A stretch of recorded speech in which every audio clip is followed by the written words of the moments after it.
এই যে আজকে একটা পরিস্থিতি, কিছুটা শূন্যতা, এখানে একটা সরকার না থাকলে দায় দায়িত্ব জবাবদিহিতার প্রশ্নটি বিলম্বিত হতে থাকবে এবং সুযোগ সন্ধানীরা এই পরিস্থিতির সুযোগ গ্রহণ করবে। আজকে বাংলাদেশের ইতিহাসে 1971 সালের পরে যে একটা গৌরবোজ্জ্বল অধ্যায় তৈরি হয়েছে, এইটাকে কালিমালিপ্ত করার জন্য, একে নস্যাৎ করার জন্য, নানাভাবে একে প্রশ্নবিদ্ধ করার জন্য সুযোগ সন্ধানীরা নেমে পড়েছে। গতকাল এই শেখ হাসিনার ফ্যাসিস্ট সরকারের পতন ঘটেছে এবং তিনি দেশ ত্যাগ করেছেন। এবং এরপরে যে পরিস্থিতি তৈরি হয়েছে, ইতিমধ্যেই সেনাপ্রধান এবং রাষ্ট্রপতি রাজনৈতিক দলগুলোর নেতৃবৃন্দের পরামর্শ চেয়েছেন, বিশেষত বিরোধী রাজনৈতিক দলগুলো যারা সাম্প্রতিক আন্দোলন এবং দীর্ঘদিন ধরে গণতন্ত্রের সংগ্রামে নিয়োজিত আছেন।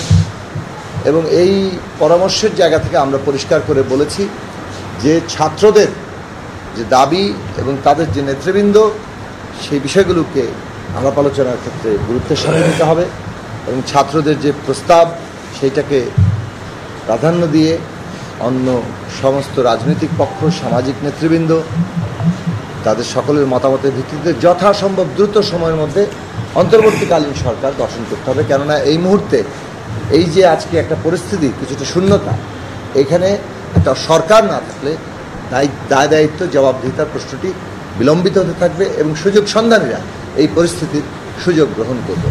ফলে আমরা মনে করি যে দ্রুততম সময়ের মধ্যে বিভিন্ন প্রস্তাবগুলোকে বিবেচনায় নিয়ে এখান থেকে অন্তর্বর্তী সরকার গঠন করা হোক।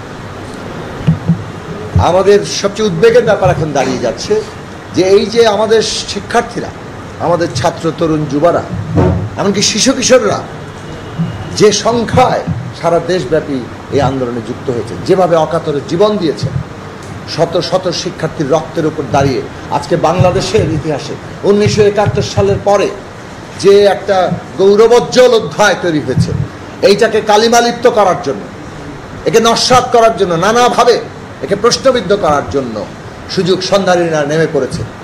এবং আমরা দেখতে পাচ্ছি যে এখানে নানাভাবে প্রতিশোধ, লুটতরাজ, আগুন দেওয়া এবং হামলা, নানাভাবে মানুষকে আক্রমণ করা হচ্ছে, স্থাপনায় আক্রমণ করা হচ্ছে, সাম্প্রদায়িক হামলা হচ্ছে, ধর্মীয় সম্প্রদায় বাড়িতে বাড়িতে আমরা দেখছি, হিন্দু ধর্মীয় সম্প্রদায়ের বাড়িতে বাড়িতে হামলা হচ্ছে, লুটতরাজ হচ্ছে।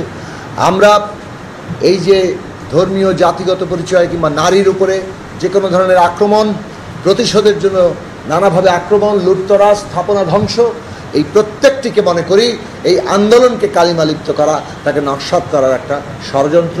এবং এই ষড়যন্ত্রকে মোকাবেলা করার জন্য আমরা সারা দেশের জনগণকে এবং 100% কপার কন্ডেন্সারে তৈরি ভিশন ফ্রিজ, তাই গুণে মানে অটুট থাকে বছরের পর বছর।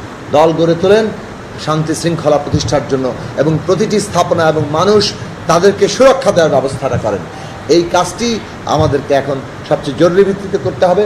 গণতন্ত্র মঞ্চের দলগুলো স্বস্বভাবে তারা এই উদ্যোগ গ্রহণ করেছে, মঞ্চগতভাবে আমরা এই আহ্বান জানাই।